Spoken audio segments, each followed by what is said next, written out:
Shalom Aleichem, on est dans Sfekot Birkat Hamazon, dans le Birkat Hamazon de Safek, ça veut dire dans le doute, dans le Birkat Hamazon, il nous dit le Rav, dans Siman Koufpe Dalet, Aminag le Sha'er Bemishkal Adarham, Lechol Shiurei HaTorah, Kezait Vechabetza, Reve'it Vechala, Epidyon Aben, Lechol Darham, ou Shalosh Gram Le'erech. ואין לנו כל ספק בשיעורים שלנו שמסורים בידינו מדור דור. Il faut savoir, le minag, c'est de mesurer quand on pèse pour savoir la quantité, on pèse selon le dirham. Dirham, c'était un poids d'avant. Une unité de mesure. Dirham, c'était en général, ça venait aussi de la Turquie. Mais dans toutes les quantités qui viennent de la Torah, comme par exemple Kazait, on va selon le dirham aussi, on verra combien c'est, Kabetza aussi, c'est pour faire bracha harona dans les maisonnotes, ou dans le pain, si c'est Birkat Hamazon de la Torah, Reve'it, c'est une quantité d'un Reve'it, quand on a bu un liquide, ou quand Afrashat Chala aussi, c'est une quantité comme ici, c'est 1,560 kg. Puis Dionaben aussi, on mesure selon le Mishkal, le volume de dirham. Et il nous dit, le Rav, il nous dévoile le Rav, le dirham c'est 3 grammes. Un dirham c'est 3 grammes. Et nous les séfarades, il faut savoir, c'est une grosse marloquette dans cela, nous les séfarades, on n'a pas de doute, on n'a pas perdu Masoret. La transmission.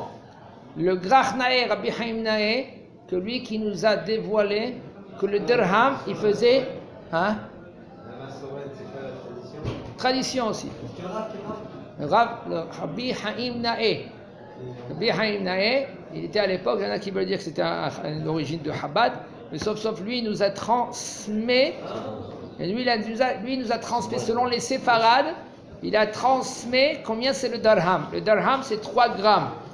C'est combien en programme de code d'or 3 grammes. Si par exemple tu prends un dirham, c'est 3 grammes. Par exemple, si tu as besoin de. Il va nous dire le Rav. 3 grammes de quoi 3 grammes. Un dirham, c'est l'équivalence à 3 grammes. Alors, quand tu prends un aliment, un œuf par exemple, tu le pèses. Un œuf, tu le pèses et ça fait par exemple 3 dirhams par exemple. Okay? Tu multiplies par 3, ça fait combien 3 multiplié par 3 3 multiplié par 3 c'est 9. Ouais, top, c'est 9. Alors il dit comme ça. Et nous, par transmission, on n'a pas eu de coupure. Il faut savoir, selon les Ashkenazes, eux ils ont une coupure selon leur Masoret. Et le Chazon Ish, lui, il a fait tout un calcul. Et il a renouvelé combien c'est le dirham selon c'est Ashkenaz, non, alors nous, comme ça, il y en a qui ils m'ont dit comme ça que celui c'était l'origine de l'Ashkenaz,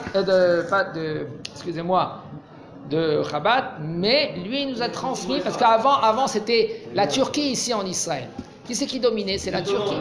Les Ottomans, mais là, avant ça pesait le dirham 3 grammes.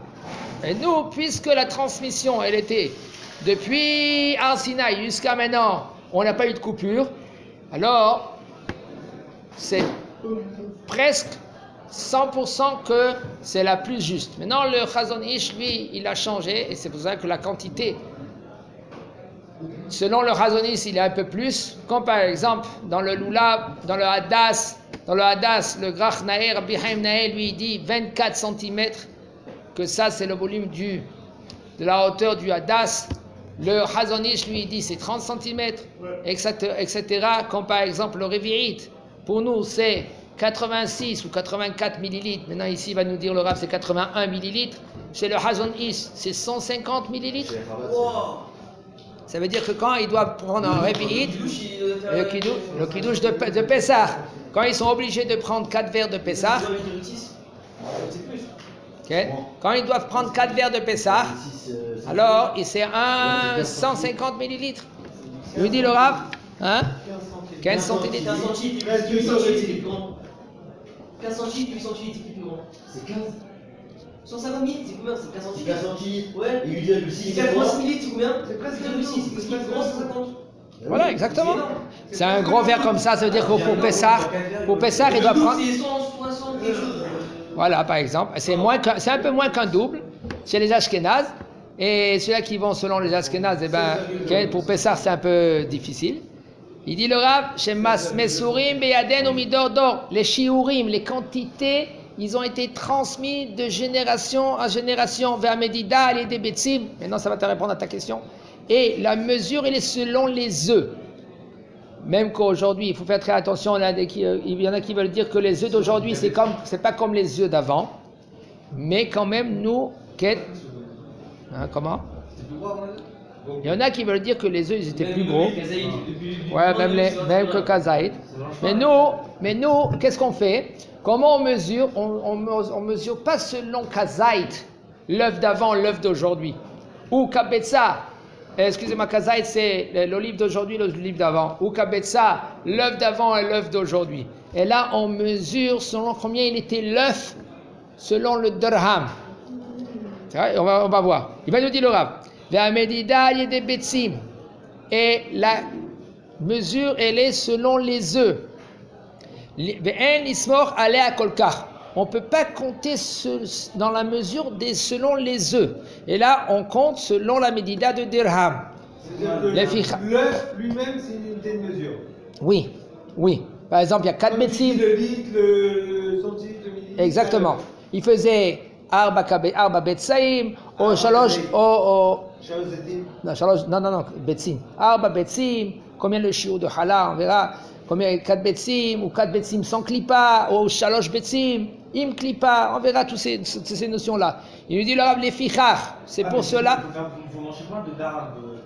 Oui, il va nous dire le Rav. C'est pour cela, shiura kazait ou ke 27 grammes. Il dit. Donc ça veut dire Tesha Darab. Tesha dirham, multiplié par 3, ça fait combien?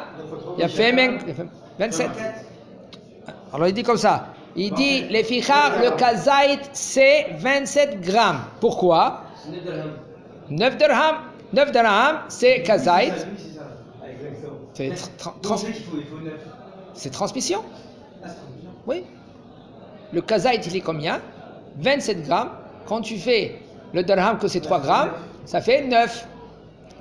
Veshiu kabetza, et un œuf avec la klipa, avec la peau, c'est presque comme 54 grammes. Même que de nos jours, Rav Yitzhak Yosef, lui je vous dis entre parenthèses, il dit que kabetza aujourd'hui, il est 50 grammes, 51 grammes. Et le kazaït, il fait 25 grammes. Parce que lui, il a trouvé que le dirham, il n'est pas comme il était avant. C'est pas 3 grammes. Et là, c'est 2,7.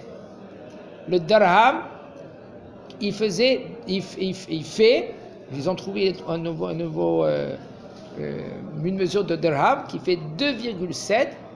Mais là, c'est moins, c'est presque 50 grammes. Et il faut savoir que là, nous, selon les séfarades, la kabetza, c'est comme 2 kazaït. Comme c'est dit Maran Shulchan Aruch.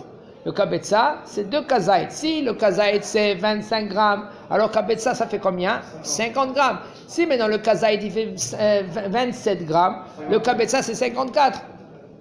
Mais là, veshiu achilat peras, et la quantité de achilat peras, ça veut dire qu'on doit nous manger du pain pour faire birkat Amazon de la Torah, ou même des rabanan quand on va manger kazaït, c'est yesh omrim shu ke sheva dakot. Et il y en a qui veulent dire que c'est sheva dakot, 7 minutes. Ça veut dire que le pain, le kazaït qu'on mange, c'est une quantité de 27 grammes dans le temps de 7 minutes. Si un homme, il a mangé, c'est 27 grammes plus que 7 minutes, eh ben, il ne peut pas faire birkat Amazon. Mais 27 grammes de pain ou de tout? Je parle de pain. Le pain. Alors moi, j'ai jamais fait 24.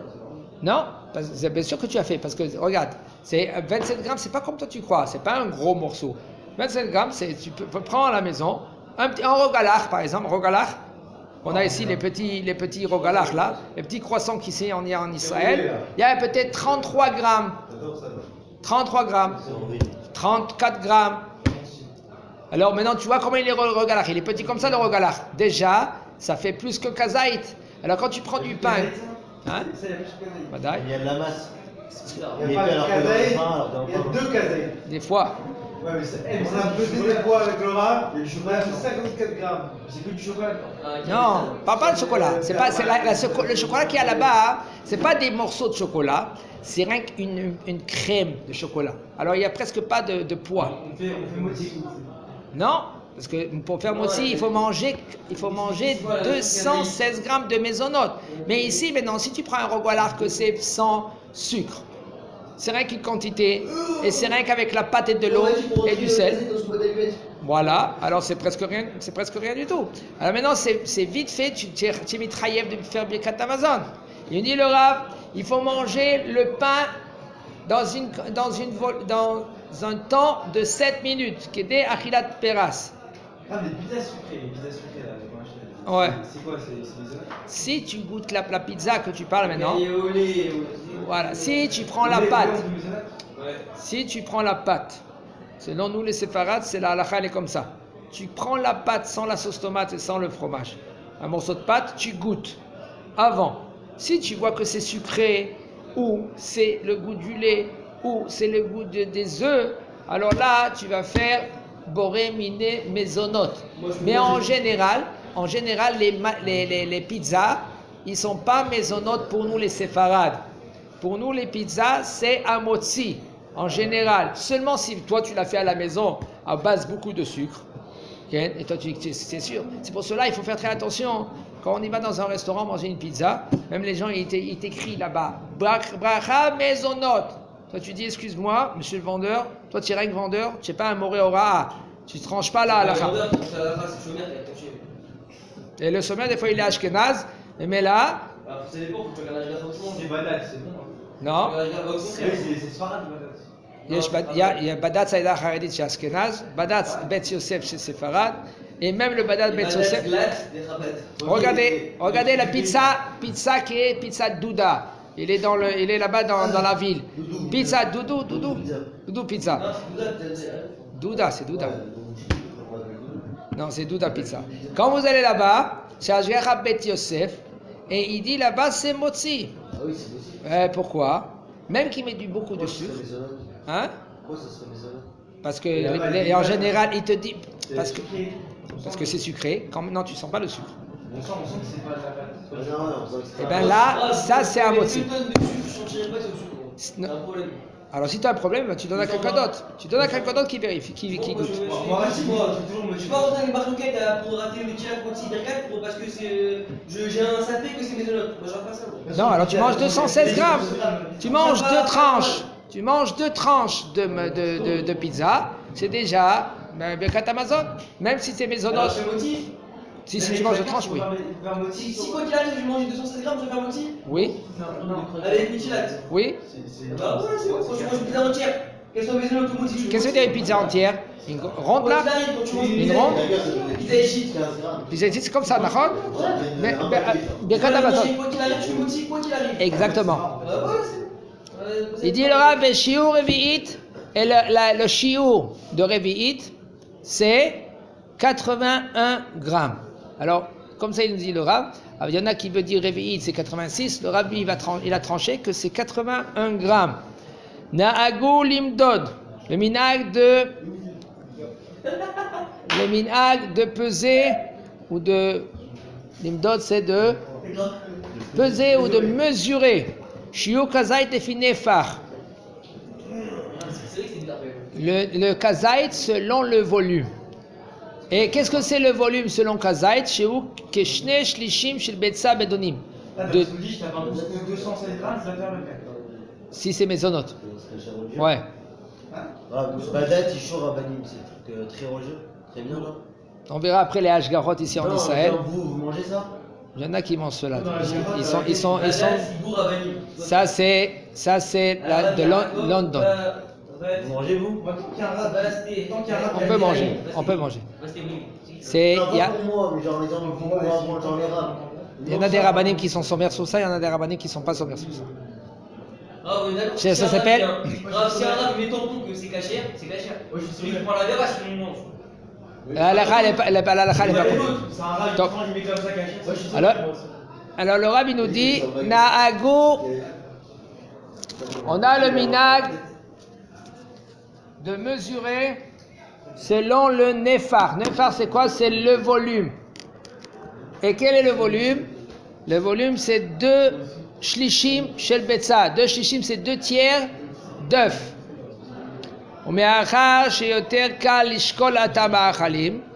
Puisque maintenant, c'est plus cal. Cal, ça veut dire c'est plus facile de peser le manger. Et pas tout le monde, ils sont baki. Baki, ça veut dire qu'ils sont baki. Ça veut dire ils savent mesurer selon le volume.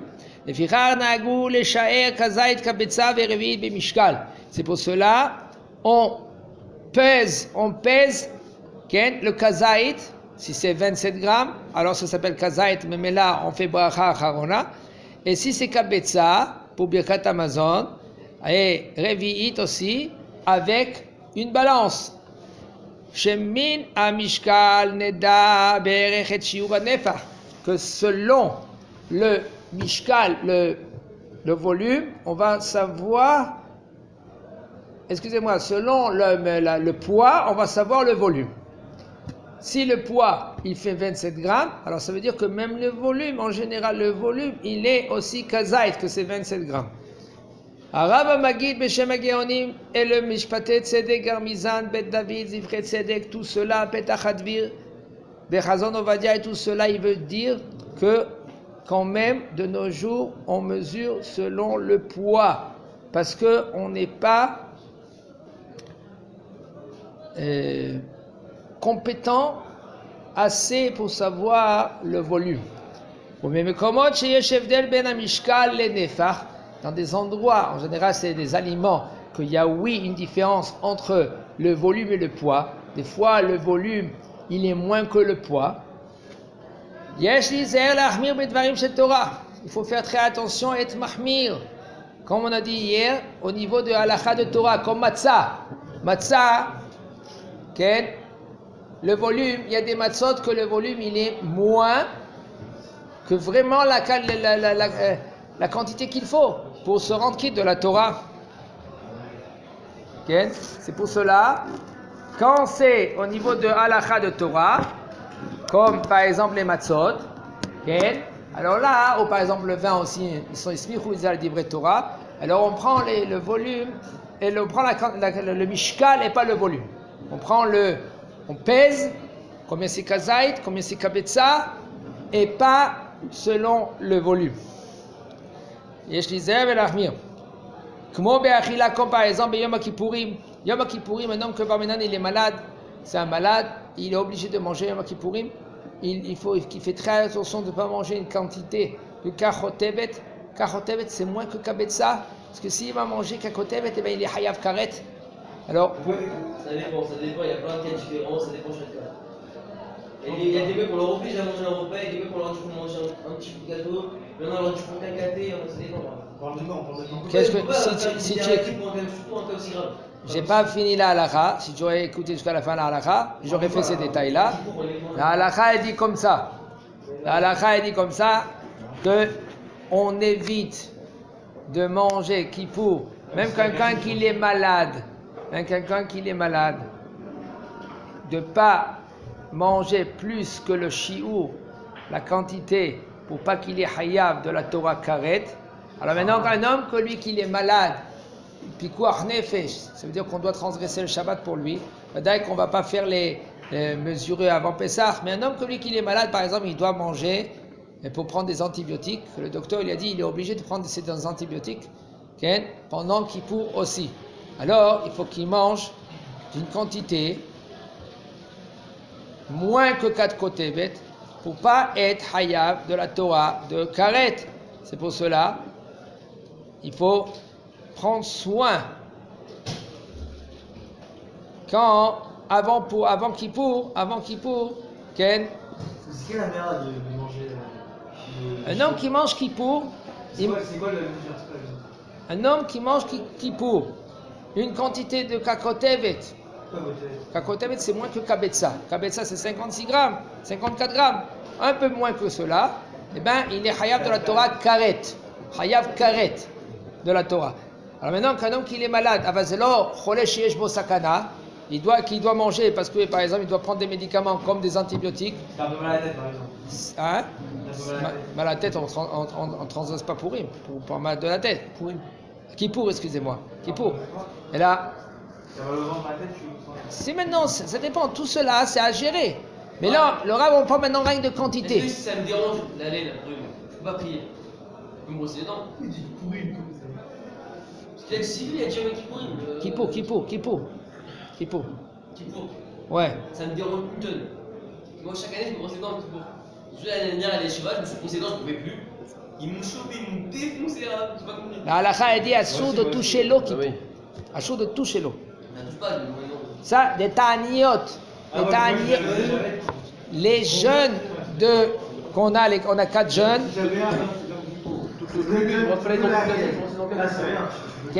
Si c'est des jeunes, des rabbanan, alors là, on est mekelim. C'est un homme, lui, maintenant, il est difficile pour lui de passer le jeûne sans se, il est sténiste, par exemple, sans se brosser les dents. Hein? Alors, dans les jeunes, que c'est des rabbanan, on est mekel, tu peux te brosser les dents, tu fais attention de ne pas avaler l'eau. Mais si c'est des jeunes comme Kippour, alors là, on n'a pas le droit de toucher l'eau. Comment on fait les netilat? On fait netilat jusqu'à les phalanges. C'est ça la halakha. Et dit la Gemara, mi shete chavolo keshvoferet la keva.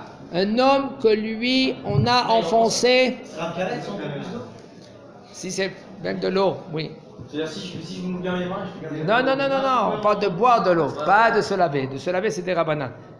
Il dit, le Rav, un homme qu'on lui a mis un tuyau dans le ventre. Par exemple, dans la gorge. On lui a mis un tuyau.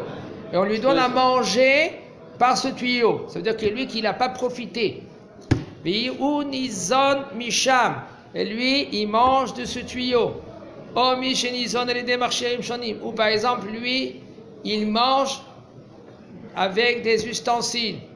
Par exemple, s'il fait des piqûres. Par exemple, aussi, comme des piqûres. Ve'el, il dit le Rav, el lo levarer birkat hanehenim, il n'a pas le droit de faire la bracha.